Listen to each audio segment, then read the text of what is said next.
Okay, Bismillahirrahmanirrahim. Um, yeah, that's good. Any questions before we begin? Everyone had a good Eid break? Yeah. Okay.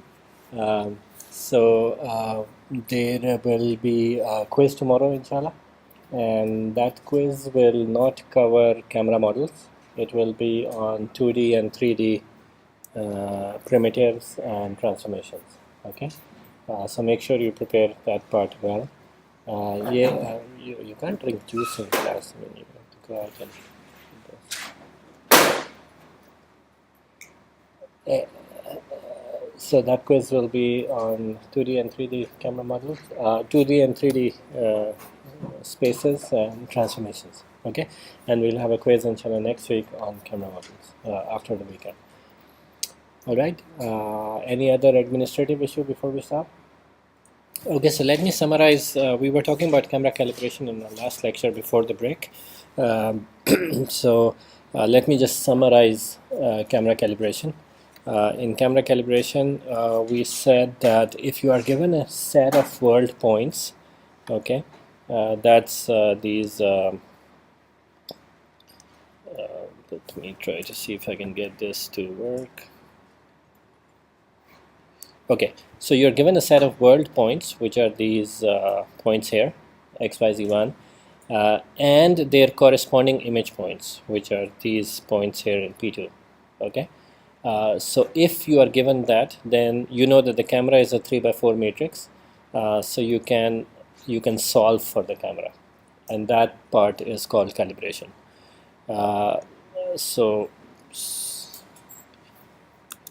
Okay, so you can transform the system like we did last time into this sort of system, which we call this is A, this is P equal to 0. Here in this P, this is a small case P, it's a vector P, because we have just kind of written all of these 12 terms here. Okay, so this is a least square solution, and you can solve this by finding the null vector of A, right? Because this is AP is equal to 0, so P by definition is a null vector, and it has 11 degrees of freedom rather than 12, because this is a homogeneous system, so 1 degree of freedom is lost to scale, right? I also said that there is a more robust solution to this, which is done through DLT, but I've not discussed that. But you got to practice DLT a little bit for homography in your homework. We'll see if you can use it in your homework, but I've not really solved out DLT. If somebody wants to look at that, they can look at I think for camera calibration chapter 7 of Hartley and Zisserman text. Okay, that details out the more robust solution to camera calibration. Okay, so this is all from last time. This is where we were. Okay, so now today we have a very interesting topic that I want to go through. It really fascinates me whenever I go through this, and I'll show you why. So once we have found that vector P, I can rearrange that back into a 3x4 matrix, because I know that the first 4 terms came from the first row and the next 4 terms came from the second row. So I can rearrange that back into a 3x4 camera matrix, and that's the matrix that will now relate. You give me any world point, I can tell you where the image point is, right? So that's this matrix P. So we have just detailed kind of a way for you to solve for P. Okay, and P we know from our previous discussion is K, the camera intrinsic matrix, R, which is an orthonormal rotation matrix, and then I pipe minus C tilde, where C is the camera center. So that's the form of P. K is a 3x3 matrix, R is a 3x3 matrix, but I pipe minus C is a 3x4 matrix. So 3x3 times a 3x4 is a 3x4 matrix, which is the size of P. All right. Now the question becomes that through the calibration process, I have just found P, but I don't know its constituent parts. I don't quite know yet what is K, what is R, and what is C. or for that matter other properties of the camera. What is the principal point, what is the focal length, um, what is we'll see there are some other very interesting properties that you can extract out of this P. So that's the question we want to answer today.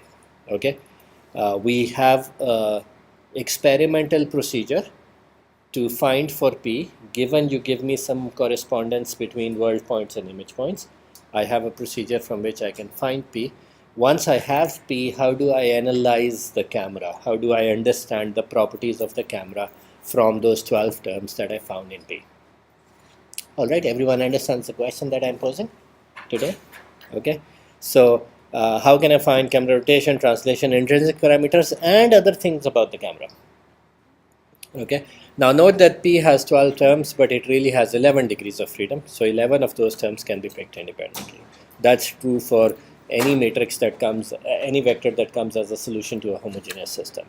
It has one less degree of freedom than the number of points that it has.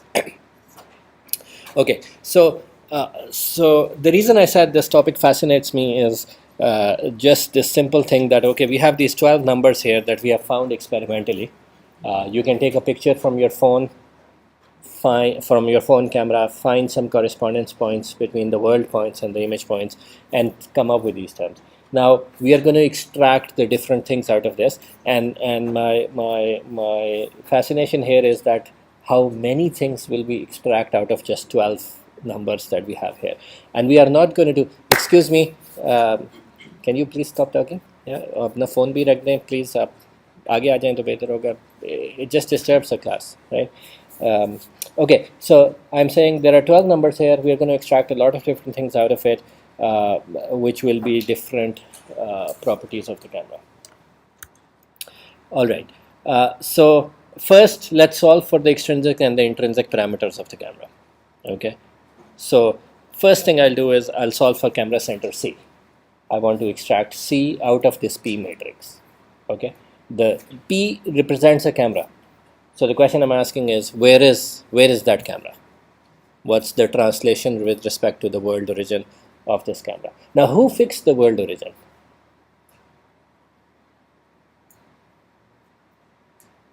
If the world origin is not fixed, I could say the camera is really at 0. Who fixed the world origin? Sorry? Latitude and longitude? No, you really don't have to do it in latitude and longitude. See, when we solve for P through the camera calibration process, we input some world points. The fact that we specified some world points means that the world origin and the axis have been specified. And now this C will be relative to that axis, right? Because the world points were input as coordinate vectors. So which means the coordinate system has already been established, and everything we are answering is in that coordinate system if I'm analyzing P, because the P that has been found relative to that coordinate system. Okay, now to solve for C, consider this, P times C. Okay, so P times C is KR I pi minus C. That's what P is, times C. Okay, what is that equal to? Okay, so why do I have to do this at that time?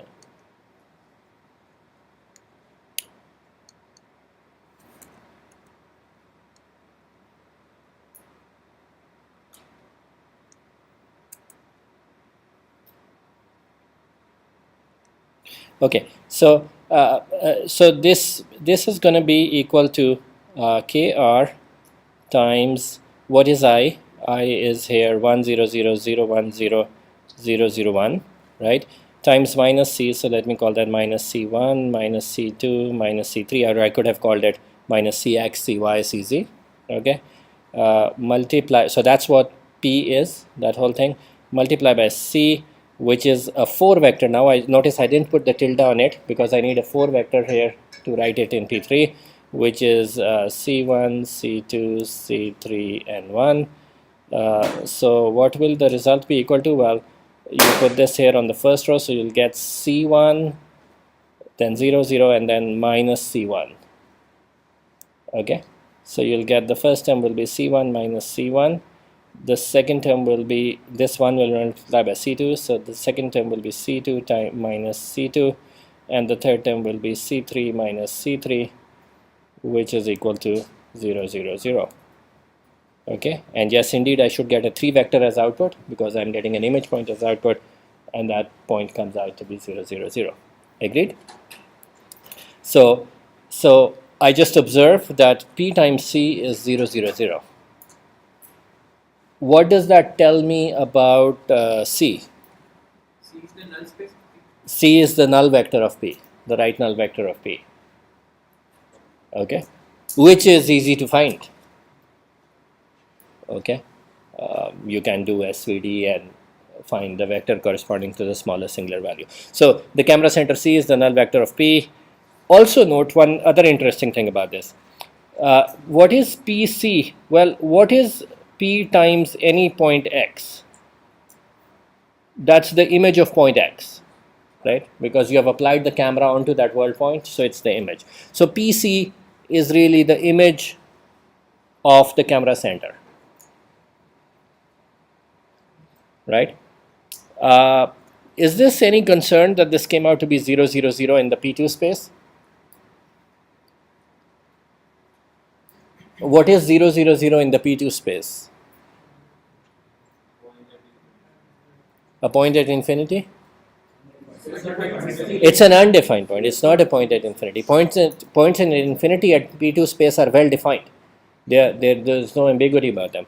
Remember when we defined P2 space, we said 0, 0, 0 is not included in it.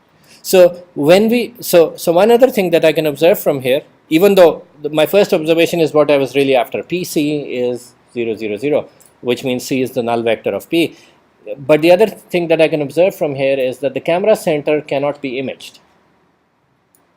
If I try to take a picture of the camera center from this camera, not from another camera, okay, I will not be able to do so because I end up with something which is undefined. So the image point for the camera center is not defined, which makes sense, right? Because how do you physically image anything? If I wanted to image any point, I will join that point to the camera center and see where it intersects the image plane. Now, if I join the camera center to the camera center and try to find where it intersects the image plane, that doesn't make sense. And so the camera center should not be possible for the camera center to be imaged, which is what I found here.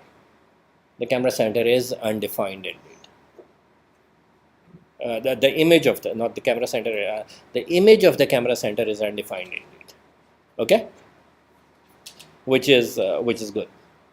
Yes. Okay, so the question is, shouldn't the camera center be right in the middle of the image? Let me draw a picture to kind of show you that, right? So this is the camera center, this is the imaging plane, that's your optical axis. If you wanted to image this point, what will you do? You will join it to the camera center and find this intersection. Okay, now you can do that really for all points, even theoretically, even points behind the imaging plane, because if you ask me where's the image of this point, in a physical camera, you might not be able to do that because this point is maybe too close. But here, theoretically, you can do that. How would you do that? You would join this and find where they intersect the imaging plane. You'll say, well, that's where the image is. Okay. Theoretically, you can even image points behind the camera. Okay, because you ask me where this image. Now, in a physical camera, our camera only looks towards the front. But theoretically, actually, there's no problem. My construct here, the mathematical construct here is that I will join whatever point you give me. I will join that to the camera center C and intersect that with the imaging plane, and that's where my image is. Now I ask you, where's the image of this point itself? What do I join it to? I have to, for this camera, I have to join it to itself, which doesn't give me a direction to move into. If I found a direction, I would have gone in that direction and intersected with the image plane. Okay, even points here on the what we call the principal plane, the plane which is parallel to the camera center, but parallel to the imaging plane that passing through the camera center, even those points do get imaged. They just get imaged at infinity because they would intersect the image plane at infinity. So I can really, by this construct that my camera, pinhole camera, does what? It joins the world point to the camera center and finds the intersection of that ray, of that line with the imaging plane. With that, I can image all the points except for one. That's my physical understanding. And here we saw that our mathematical understanding is consistent with that, because I should not have gotten a realistic point here as the answer of PC is equal to something, because then that something would have been the image, and I shouldn't be able to get the image of the camera center. So the camera cannot really see itself. It can see everything else, but not really itself. Okay? All right. Now, so I've told you how to solve for C.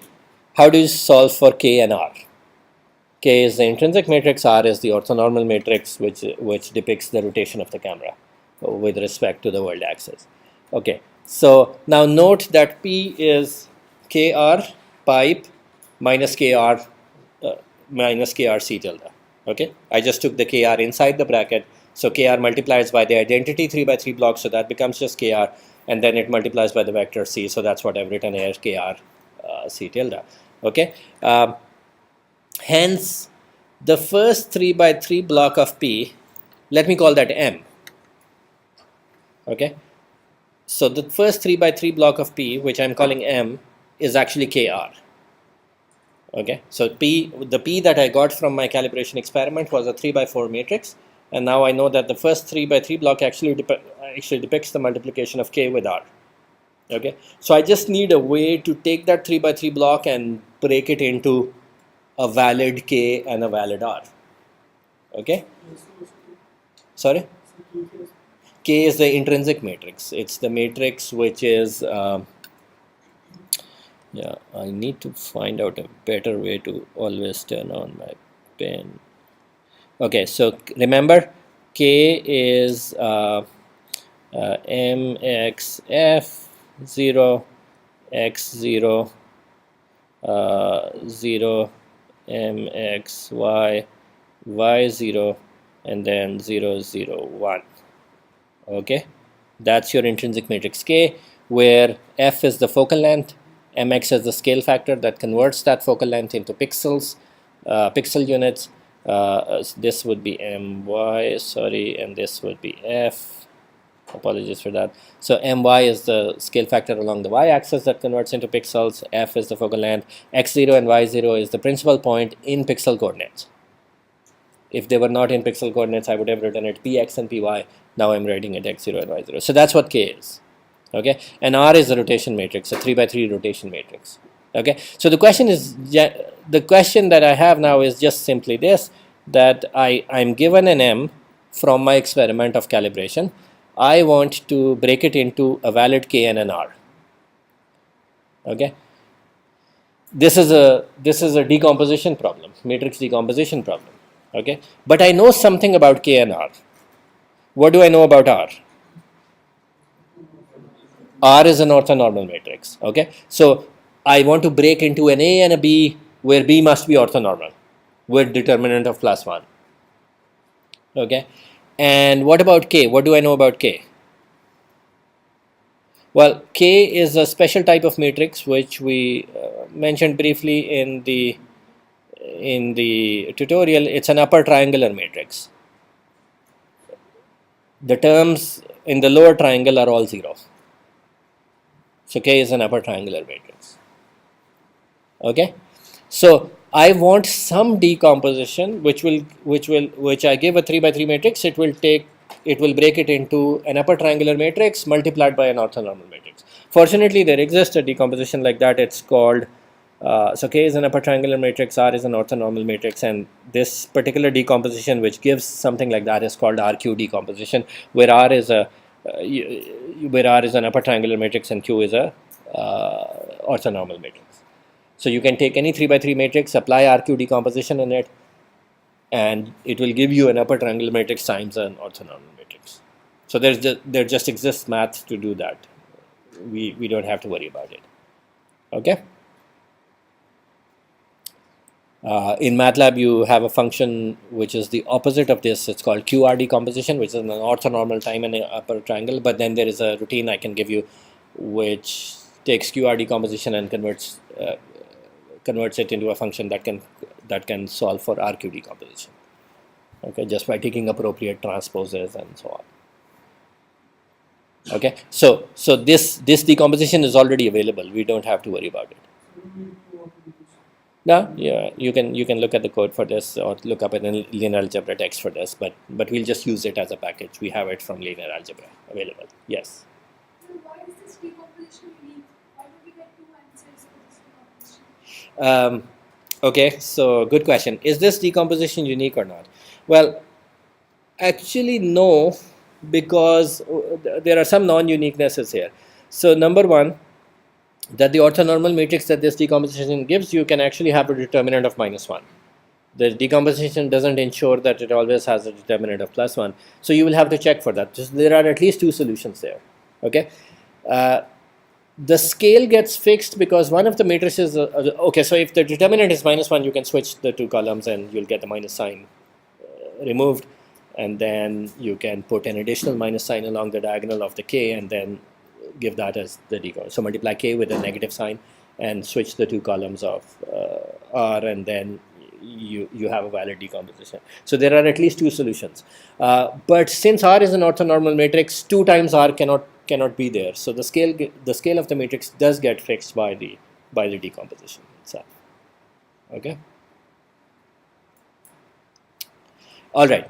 So now we have a method to find C and find K and find R given a P. Okay, let's look at that in practice, because it's nice to see this in just abstract sense. So I want to get you a concrete sense of this. Okay, so I took a picture in my office. Here's the cube. I purposely took a cube object just to make the illustration easy.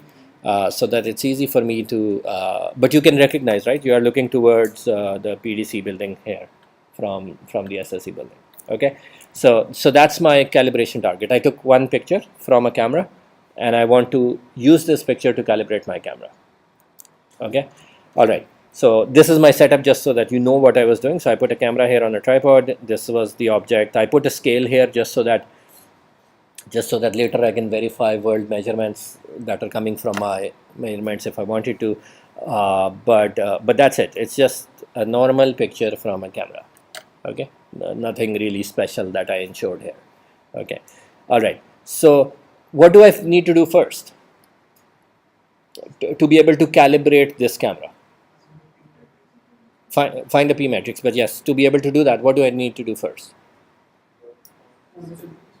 Camera center. Yeah.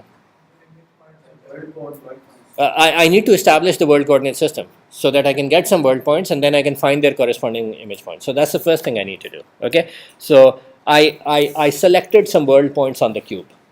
I mean, obviously these are image points, but they're equivalent world points.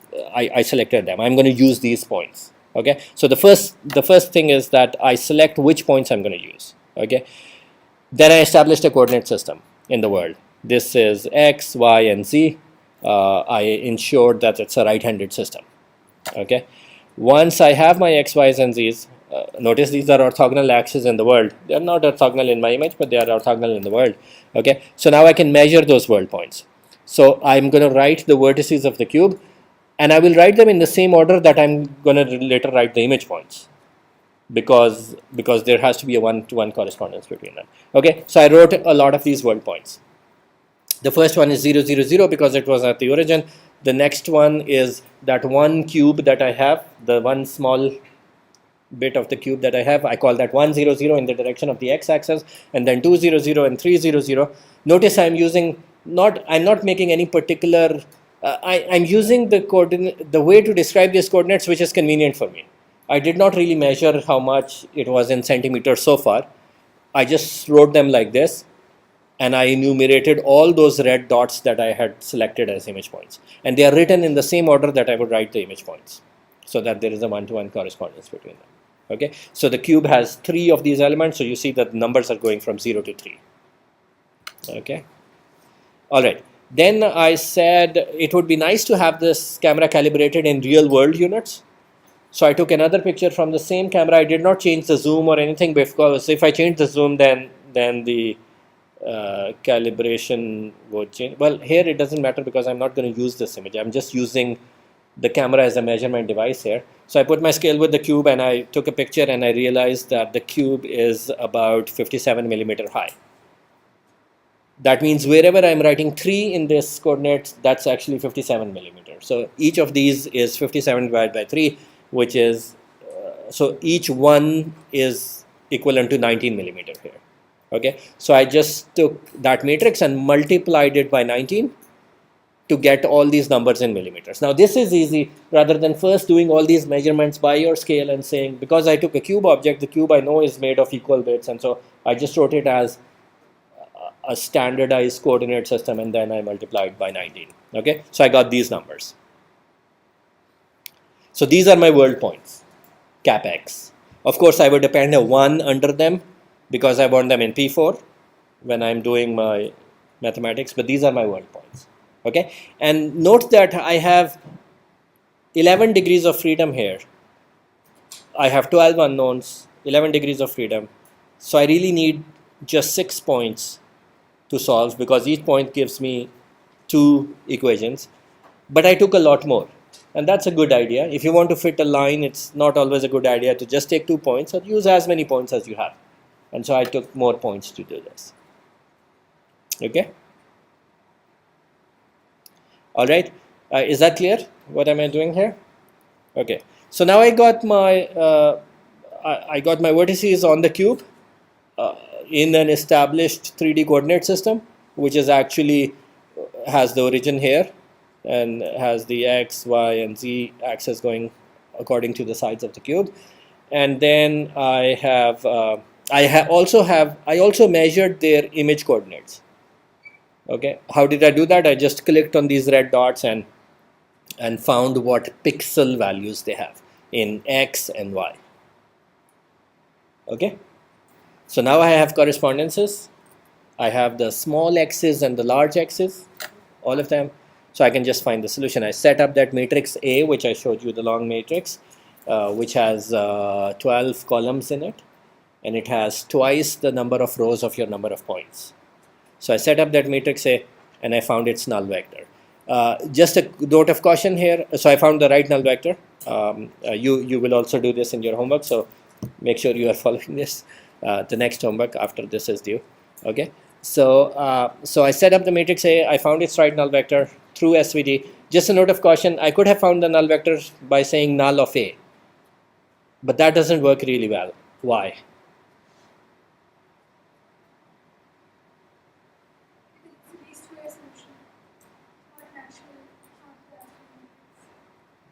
So what's the issue with that?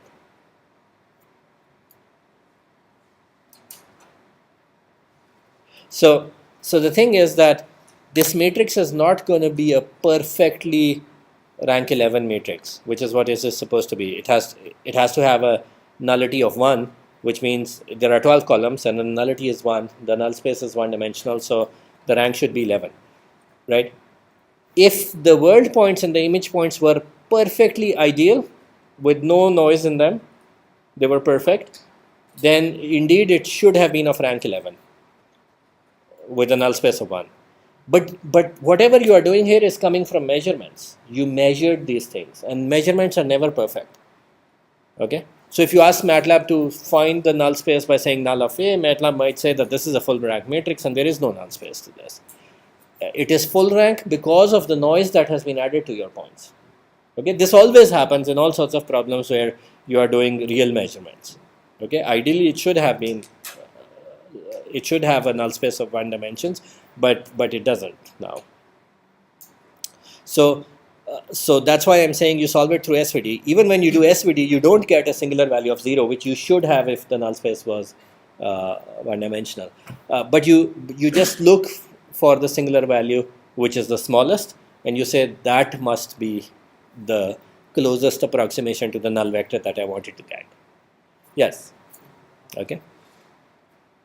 All right. So that's why I'm saying solve it through SVD rather than through null of A, because A doesn't have the perfect rank that of 11 that you expected here. Okay. So now I found this null vector through SVD. and then I'm going to reshape it into a 3x4 matrix, and that's my P. So I actually got this. These are actual numbers. I didn't change them. I mean, for the picture that I showed you, these are the actual numbers that I got. Okay, so that's my camera. I solved for the camera. What does this matrix represent? It represents the relationship between the world points and the image points that this camera depicted. Okay. Of course, I solved it through this null space method, but I can also solve it through DLT, which is a bit more robust. Okay. Now once I have P, I can find the camera center. How do I find the camera center? That's the null vector of P. Okay. And so I did that, and I got this. Okay. I can plot it in 3D if I want to, right? So I know my 3D points on the cube, so I just made a figure in MATLAB for them. I'm showing you 4 figures because I'm showing this to you from 4 different angles. Okay. But what you see here is these blue dots are the vertices of the cube. This one is at an angle, so you can see all of them, right? And this red dot is the camera center that I got. Okay. And if you remember my original picture, I mean, this kind of looks okay, right? The camera was about this much far away from the size of the cube. Okay, I showed you the original setup that I did. Okay, so that's pretty impressive, right? Because now you are doing real world measurements on the camera. You are telling how far away in millimeters. I mean, these numbers are in millimeters now. So you are telling how far away in millimeters the camera is, whereas you really did not take any physical measurement of the camera. But you did take some real world measurements, and those measurements were that when I measured that the cube is 57 millimeter high. That is telling me how far away the camera is. Okay. All right, and then I can solve for K and R. I just did RQ decomposition on the first 3x3 block of P, and I got this. And since I got K and R, I can now plot the orientation of the camera because I know what's the rotation of the camera. I won't tell you exactly how I did it. You should figure that out yourself because you know all about 3D rotations now, right? So, but I took the rotation matrix and I drew this figure on top of the camera, and it tells me the orientation of the camera. Okay, and that's derived purely from R. Okay, a slight cause of concern in K, because RQ decomposition constrained K to be an upper triangular matrix, I get perfect zeros here, 0, 0, 0. But I don't get a perfect 0 here, which should have been the case. This term really is, it's an affine transform, so this term really is the skew parameter in X. Okay, remember the skew matrix 1, E, 0, 1. Okay, so this really is proportional to the skew. And since cameras have, or images have really orthogonal axes, there should really be no skew. So this term should be small. This is just the noise in my measurements which is giving me a small term here. Okay. Ideally, for the sort of cameras we have, this term should be 0. If I'm taking an image of an image, then there could be a skew in those coordinate systems, but we won't talk about that. But for physical cameras, this term should be 0, really. And compared to like F, which is 8,000 something, it's only 60, so it's kind of small compared to the scale of the focal length. All right. Okay, I'm going to do something more now. I have K, R, and P. I'm going to do something more. I'm going to analyze what is inside K. Okay. Now I know that the last column of K depicts the principal point in the pixel coordinates x0 and y0. Okay. So I can just plot it in the image. And notice I plotted it. It came here. Whereas ideally speaking, if it was like a perfect optical camera, the principal point should have been here, right? Where? Oops. Oh, I don't like this.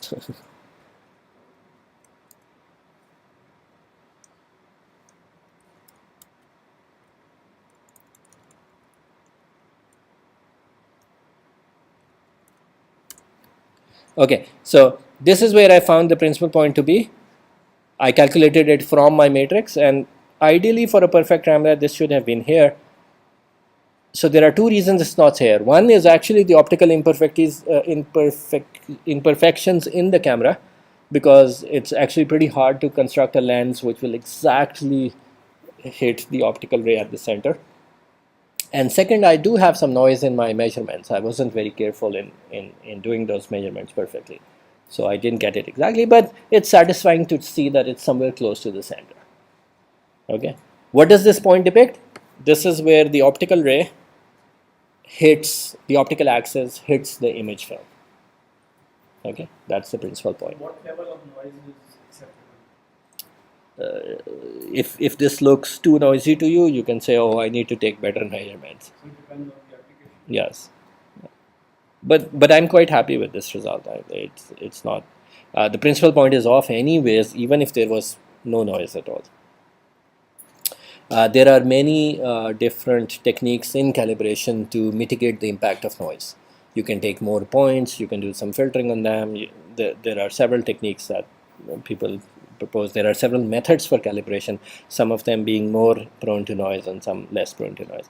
Least square solution, by the way, which is what we are using here, is not a recommended way if there are noisy measurements. In general, least square solutions are prone to noise. They're not very robust to noise. Okay. All right. So I'm going to do more stuff here. I'm going to now understand these terms also in terms of camera parameters. Okay. So what I did was I went to this link on the web. Okay. And this is a guide of image sensors. What sort of sensors do different cameras have? What is the size of their CCD array and so on? That's kind of listed at this link. It's just a glossary of those. Okay, so I took this matrix here. I realized that my mx times f is this 8300 something, and my times f is this second term here. Okay, so you have, by the way, a negative sign here.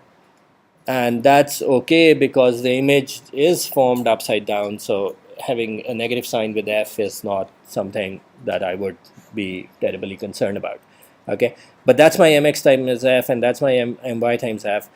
So now what is mx and what is f? Now mx and my are actually properties of the sensor, so I need to look those up.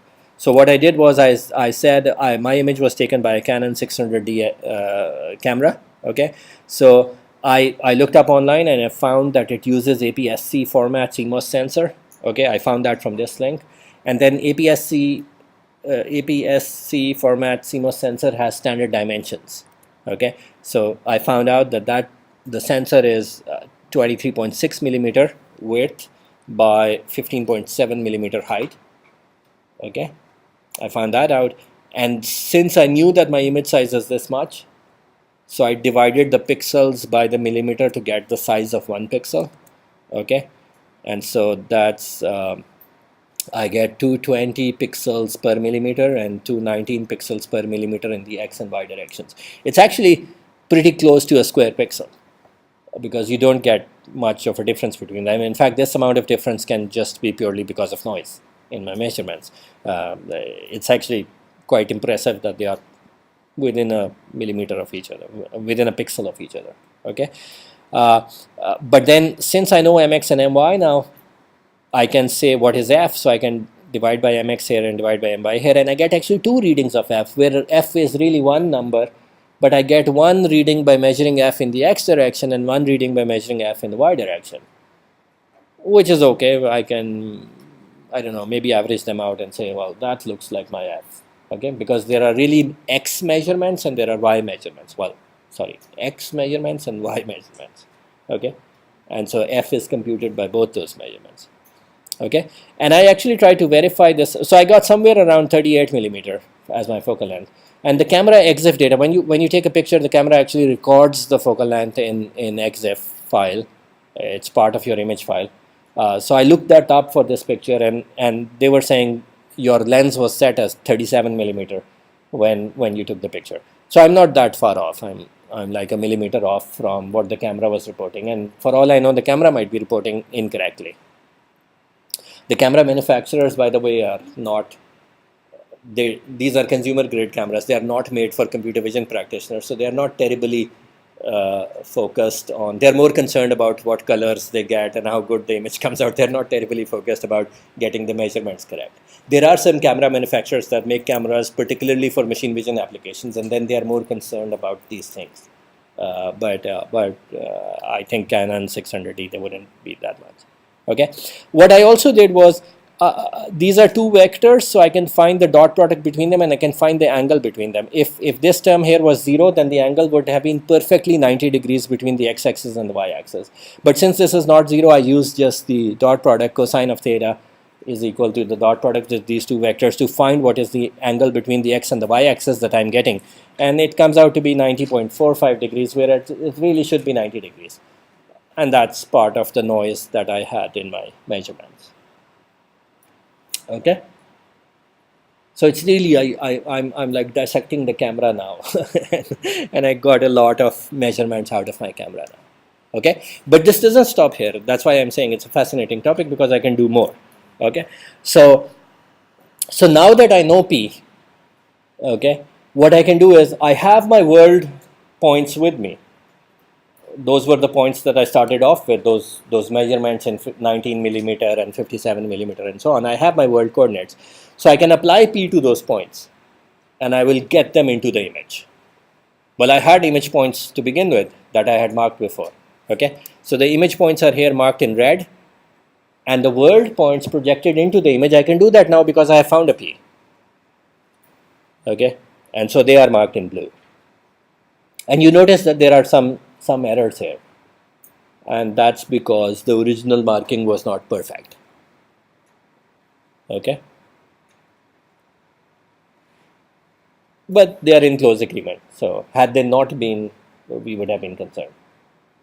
Okay, all right, but we are not done here. We're going to find more stuff about this camera. Okay, this 3x4 matrix. So let me introduce some more concepts about this camera. Let's analyze what the columns of this P mean, really. Okay.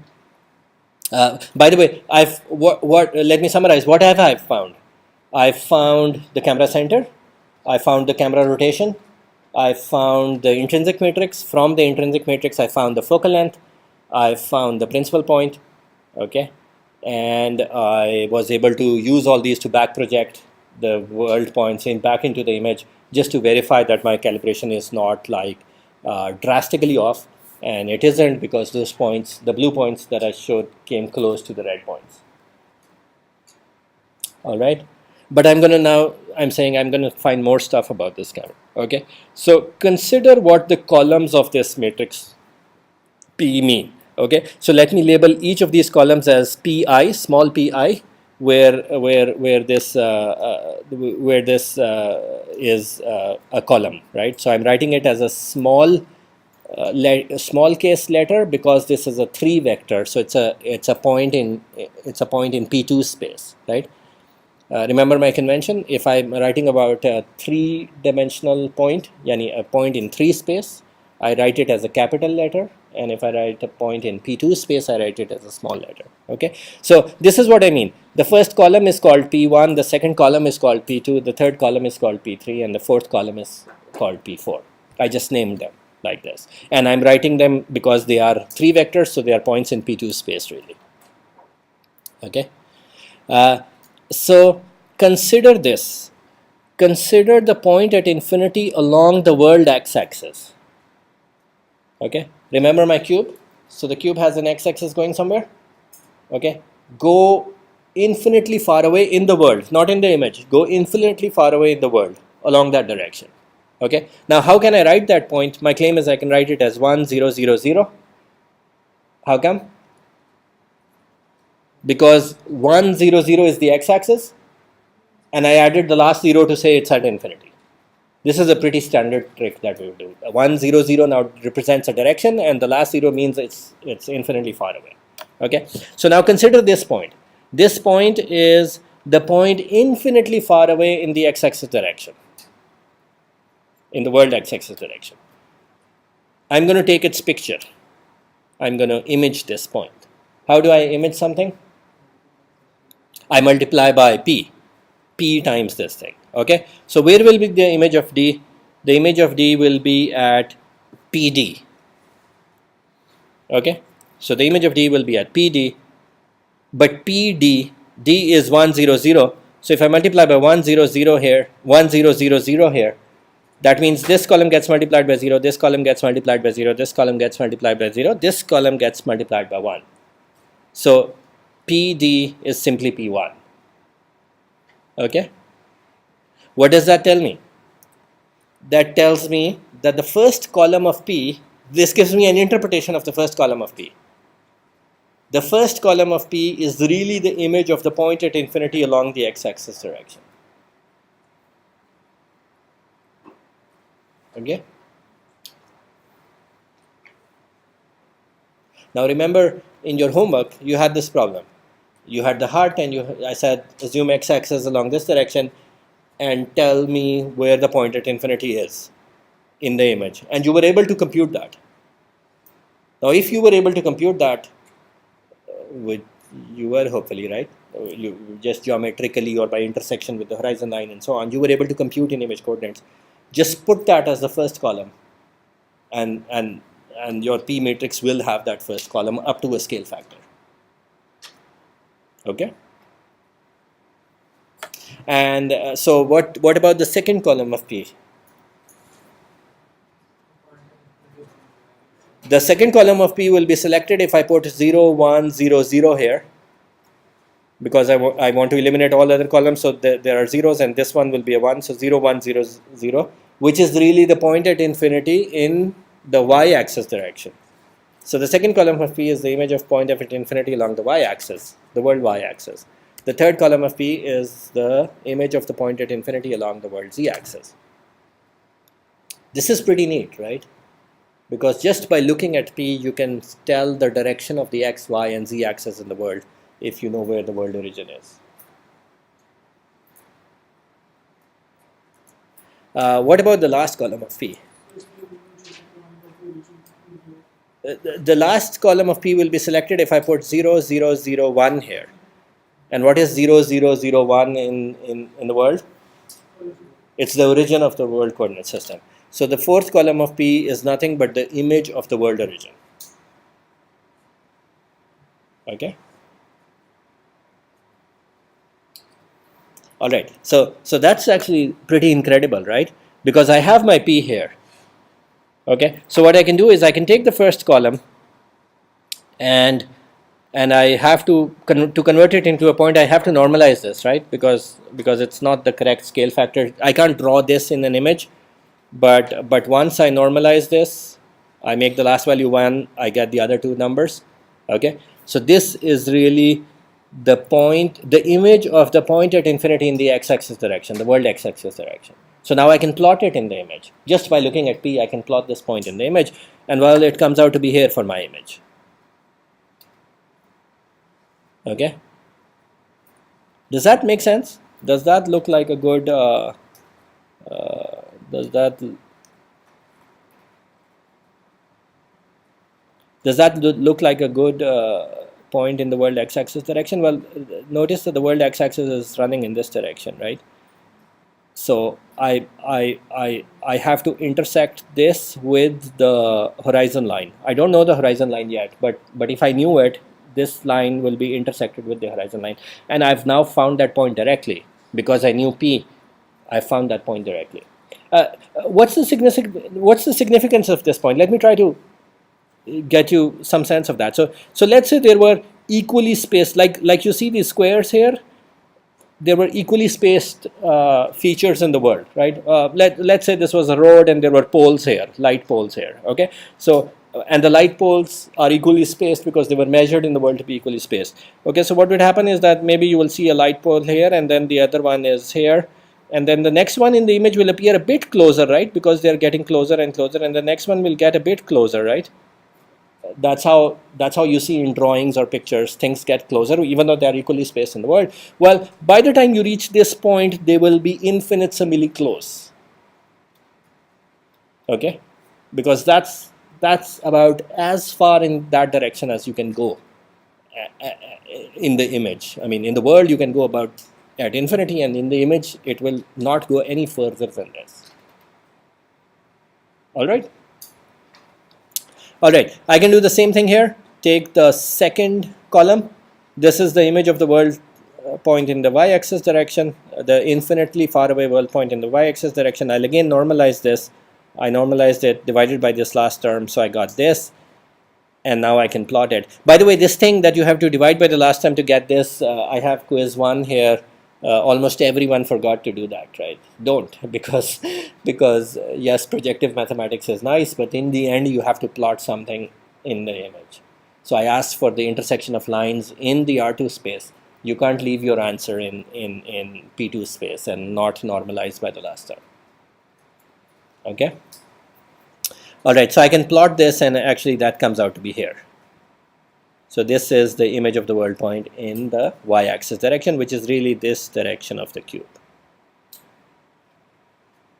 Okay. And I can actually now, well, let me look at the last point, because I want to see where the world origin is. Even though I know because I took this data, but I'm just saying from the image, from the P matrix, what do I get? So again, I normalize this and plot this, and that comes out to be here, which is indeed where I had taken my origin when I started doing my measurements. Okay, it's the image of that point of the world origin. Okay, and I can take the third column. This will be the point infinitely far away in the z-axis direction. I normalize that. This comes out to be a pretty large number. If I plot it, actually, I couldn't show this in this figure, so I just drew a line in that direction. It's actually very far away down there. Okay, my z-axis was vertical, and this is like, there is very, very little foreshortening in the z direction, and so this point is far away. Okay, but yeah.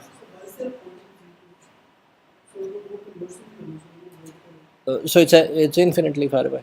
If it so if you notice my original picture, the camera was tilted a little bit. If I did not tilt the camera at all, this point would be infinitely far away. Now this is not infinitely far away because I did tilt a little bit, which means the image plane is a bit tilted compared to this plane, and so there will be so these 2 points on that plane, the top 2 points of the cube, are a little bit further away in the image than those 2 points because they are more far away, and so they are a bit closer, and so there is a bit of convergence happening that way.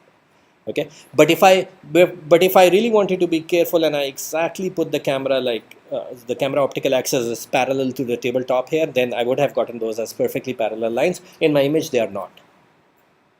Okay. All right. This is interesting that I can take the first column point, which is this here. I can take the second column point, which is this here, and I can take the fourth column point, which is this here, and I can join them. Okay. So now I have these lines, and they are the join of the image origin, the world origin as seen in the image. I shouldn't say image origin. That's a totally different thing. The world origin as seen in the image, and the points infinitely far away in the x and the y-axis direction. And what would happen if I join those two? That will be the horizon of the plane, which is this tabletop here. Okay, so that's the horizon line. Now, interestingly, so that's a line at infinity imaged in the image. The line at infinity for the tabletop plane, which comes in the image. I'm getting all this from just that P.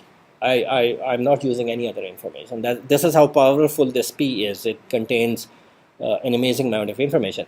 Now, if you have planes which are parallel, the line at infinity for them does not change, right? Because the line at infinity is infinitely far away in that direction, so the actual position doesn't matter, only the orientation matters of the plane. And so the grass plane outside, for example, or this footpath plane outside is actually parallel to the tabletop here. So it turns out that they also have the same line at infinity. Okay, and I can verify that. I can. I'm just blowing that picture up for you to see. This is what I calculated. But now, if you look at this line, which is the edge of that footpath there, okay, and then you take this line. Well, those two lines are parallel in the world, and they do meet at this line at infinity, or even this line, which is actually on a plane above, but that plane is also parallel. So all these three red lines are parallel in the world, lying on a plane which is parallel to my ground plane, xy plane, and so they all meet quite nicely at at the horizon line that I found by joining the first and the second column points of the camera matrix P. All right. Does anyone find this fascinating? I do. I do, because it's like a 3x4 matrix. I mean, how come I'm able to extract so much juice out of just 12 terms? Okay, but we are going to do more.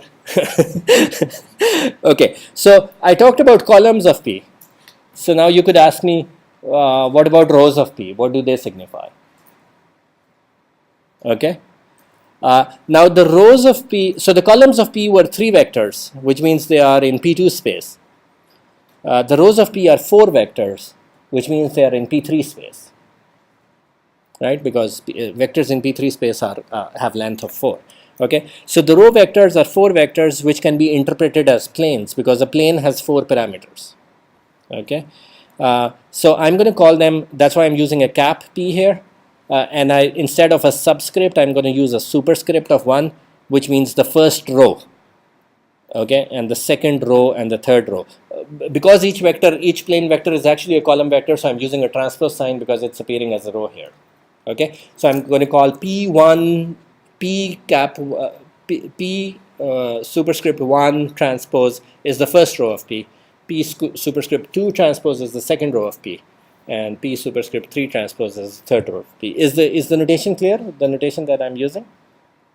Okay, so now let's look at, well, what is the principal plane? I've defined this before, let me define it again. Principal plane is the plane through the camera center which is parallel to the image plane.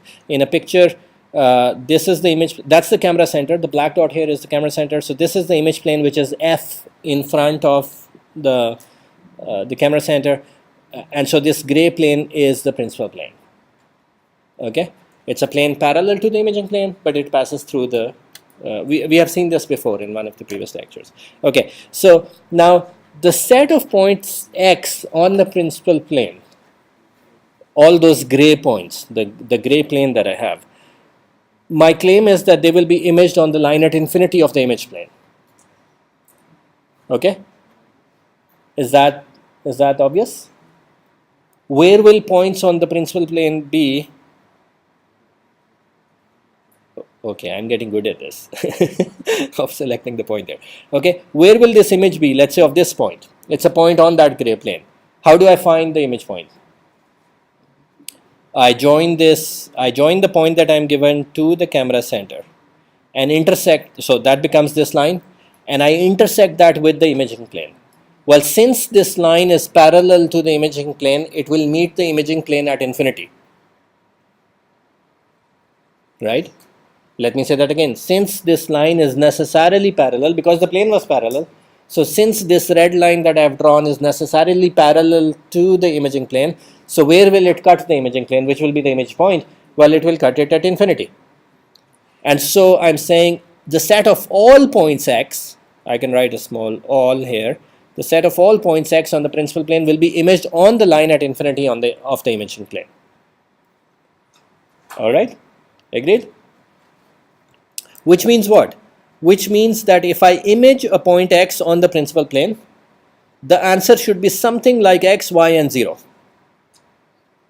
Because that's an ideal point. That's a point on line at infinity. Okay? This I just got purely from this geometric construction, purely from the fact that a pinhole camera, the rays have to pass through the principal, through the camera center and in straight lines. Okay, now if that's true, if the answer of P times X is always some X, some Y, and 0, where does this X come from? This is the action of the first row of P on this X. Where does this Y come from? This is the action of the second row of P on X. Right? Where does the third term come from? It's the action of the third row of P on X. Right? Because that's how you do matrix multiplication. And so that means that a point lies on the principal plane if and only if the third row of P times X is 0. A point X will lie on the principal plane if and only if the third row of P times X is 0. And that means what? this is indeed an equation of a plane, right? If x is on plane P, then P transpose x must be 0. We have seen that before. And so that means the third row of P is a vector representing the principal plane. All right? So the principal plane is actually quite easy to figure out. Once you have P, you can just read the last row of P, and that's the principal plane. There is really like nothing to it.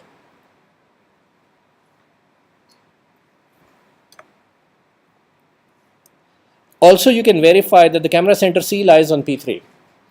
It should on the principal plane, as in this image.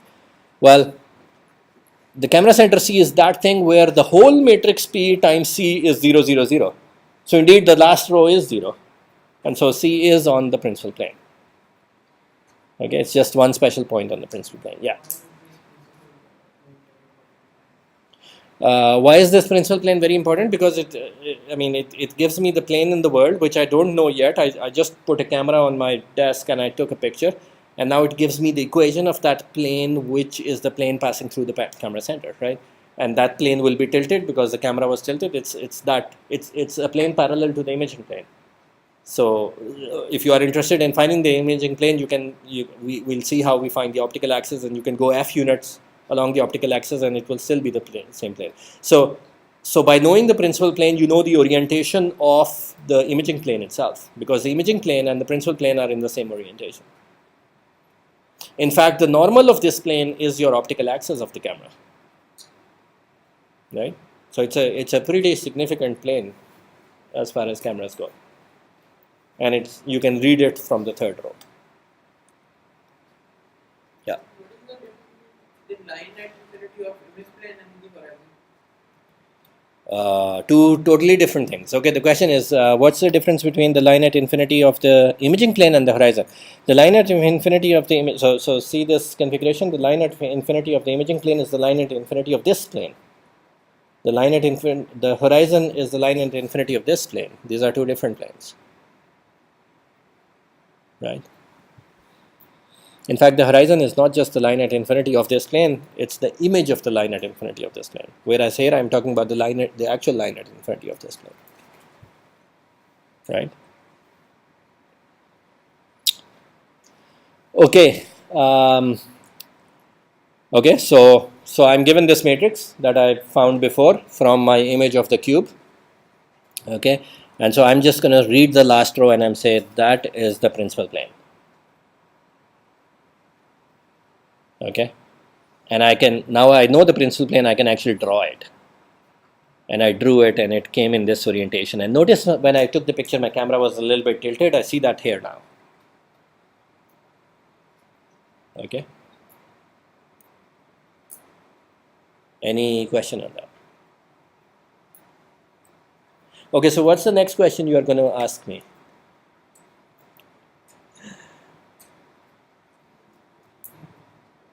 What about the first two rows of, I got interpretation of the three columns of P, I got interpretation of the last row of P. What about the other two ones, right? If you were not going to ask this question, you should, right?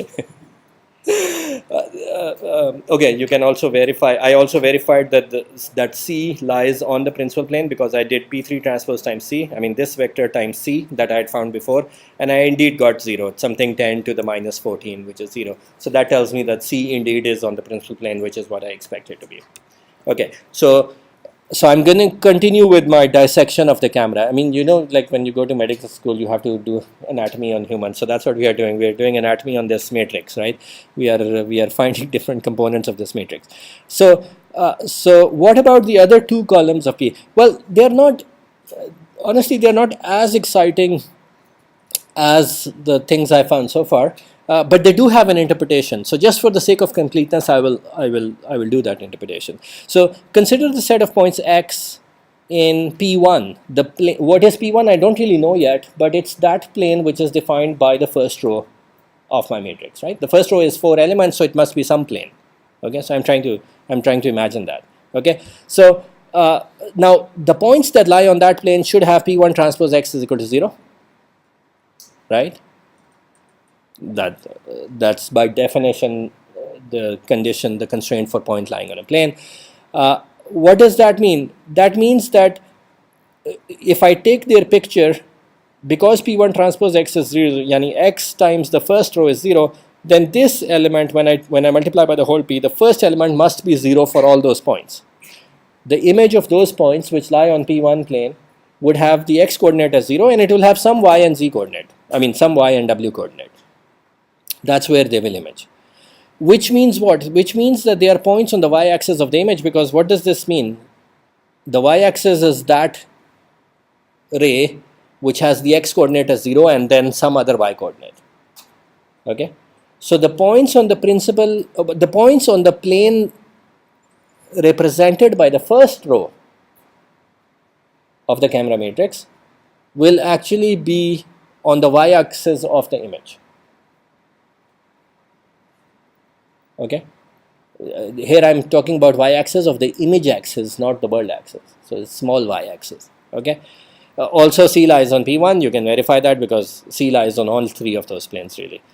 So P1 is really defined by, because I know now two things about P1, about the plane P1. Well, one thing that it passes through the y-axis of the image, and secondly that it must pass through C because C lies on this plane, because P times C is 0. Okay. So and y-axis of the image is really x is equal to 0 as an equation. Okay, so P1 is that plane which is defined by the join of C, because C is on that plane, and the y-axis of the image, which is x is equal to 0, is also on that plane. So that's what P1 means. It's join. If you give me a line and a point which is not on that line, then that uniquely defines a plane. 3 points define a plane, or 1 point in a line define a plane, right? So this is the definition of the plane, what it means.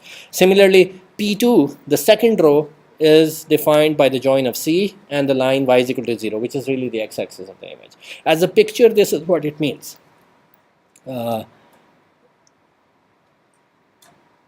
This is your camera center. This is your imaging plane. So the imaging plane has some x and y axis, which is really your choice, right? Let's, for the sake of argument, put them here. Okay.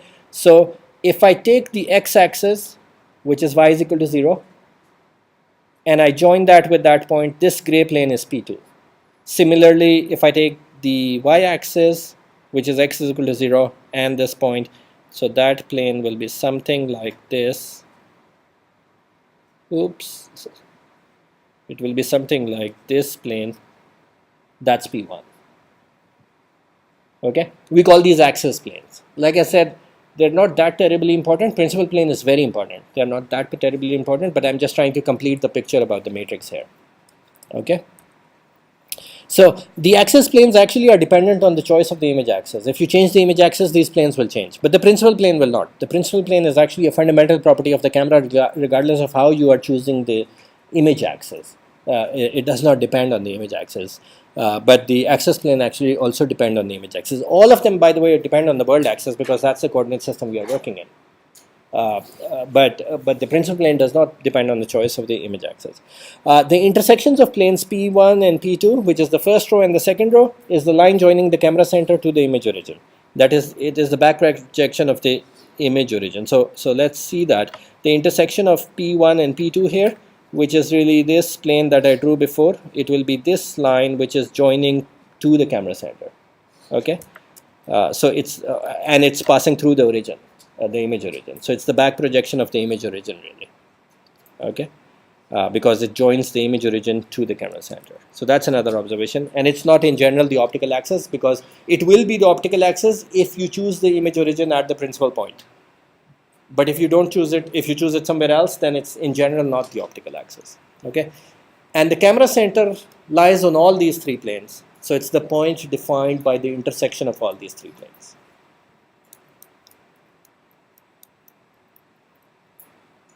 All right. I'm not done yet, actually. We still have more stuff to extract out of this matrix. Okay, so just last two things that we want to discuss: the principal point and the principal axis. What is the principal point? It's the point where the principal axis cuts the imaging plane. I showed that to you as a red dot in the picture. Okay, it's the last column of K. All right, And the principal axis, what is principal axis? It's that axis which is perpendicular to the imaging plane coming out of the camera, okay, and passing through the camera center, okay. So we are going to find these in 3D coordinates also. The principal axis is the ray through the camera center perpendicular to the principal plane P3.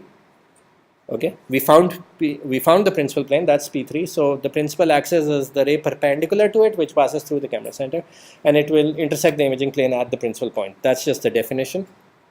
So in general, we know that the normal of a plane, if a plane is pi 1, pi 2, pi 3, pi 4, then the first three elements give you the normal, and the fourth one is the offset from the origin. It's like like for a line, A and B give you the slope, and C gives you the y-intercept. Okay, so the same applies here to planes.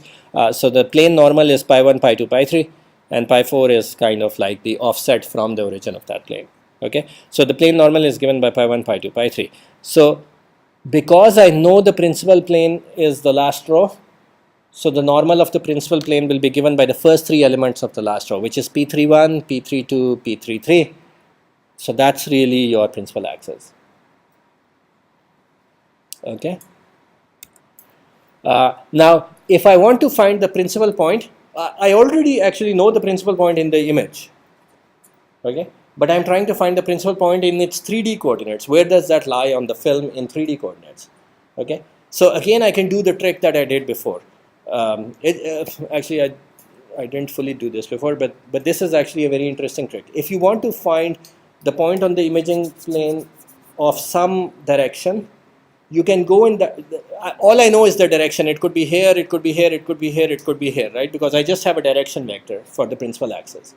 But if I want to find where it will hit the imaging plane, I can just go in that direction infinitely far away and take its picture. Because when I go infinitely far away, it doesn't really matter whether you are here, here, here, here. The point at infinity is just defined by the direction. It's not defined by the actual position of where you are. Okay? So I'll just go to infinity and take its picture. And how do I do that? I take this vector P31, P32, P33. I add a 0 to it. I'm infinitely far away in the world in that direction. And then how do so I call that P3 hat, just for notation. And how do I take its picture? I pre-multiply by the camera matrix P. So I can project this point back into the image to get the coordinates of the principal point as x0 is equal to P times P3 hat. Okay, which, because the last element of P3 hat is 0, so the last column of P doesn't really matter. And the first 3 by 3 block I was calling M as before. So it's really M times M3, where M3 is the third row of M. Do you get that or not? Yeah. Oops.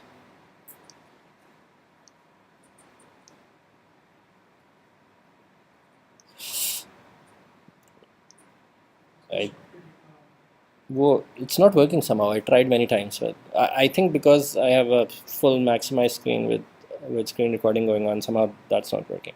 Okay, so so what is your P? Your P is the first 3 by 3 block of P I call M pipe, let's say P4, the fourth column. Okay, now because I'm multiplying, what is P3? P3 is really this thing here, which is P31, P32, P33, 0, right? That's what I'm imaging, which is the point infinitely far away in the direction of the camera optical axis. Okay, so this 0 is going to multiply by this, so that really doesn't matter, which means it's M multiplied by P31, P32, P33.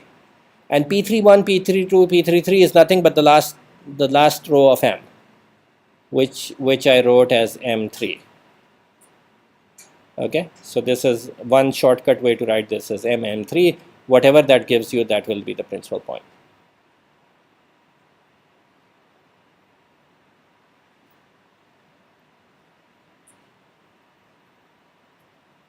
Okay.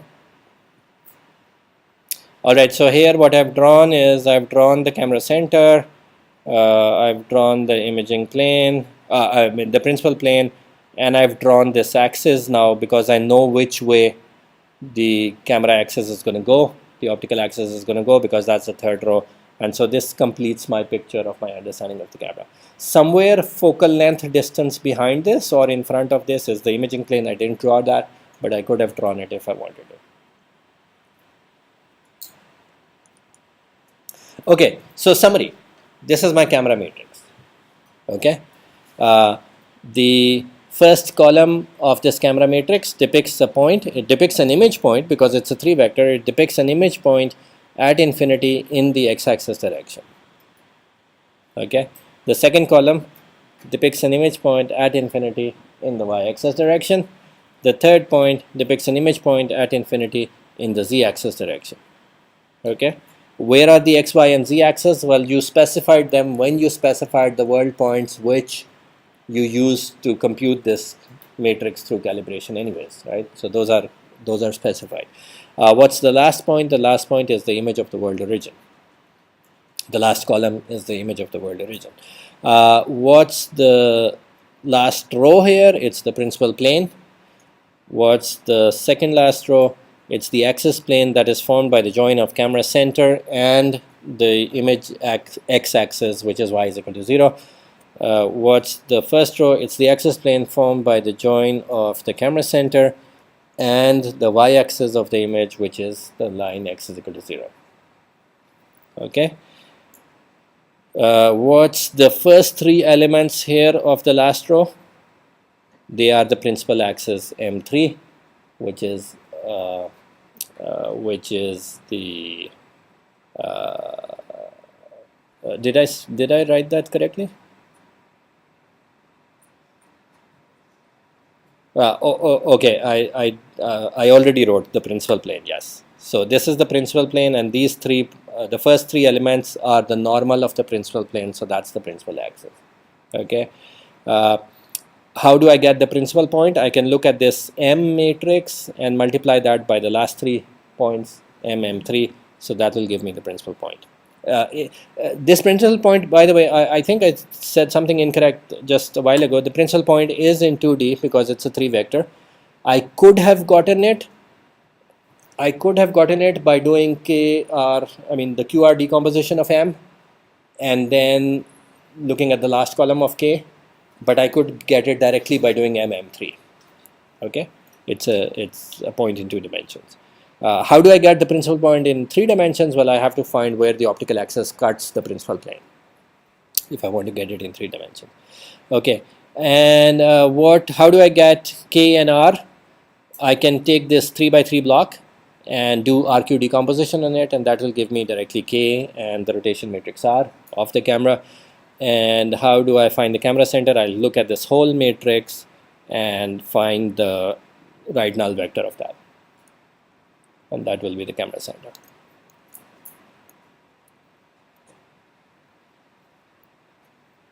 All right, that's it.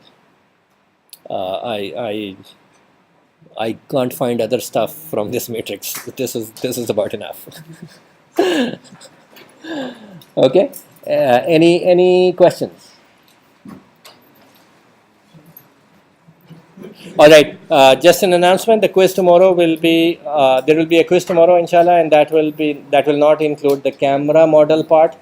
We'll have a separate quiz on camera model, which will be next week, inshallah. So this quiz will be points and lines in P2 and P3 and the transformations that we did in P2 and P3 up to that part. All right. The first quiz, the performance is not that great. You can collect your quizzes from here. The performance is not that great. So work hard for the second quiz. Okay.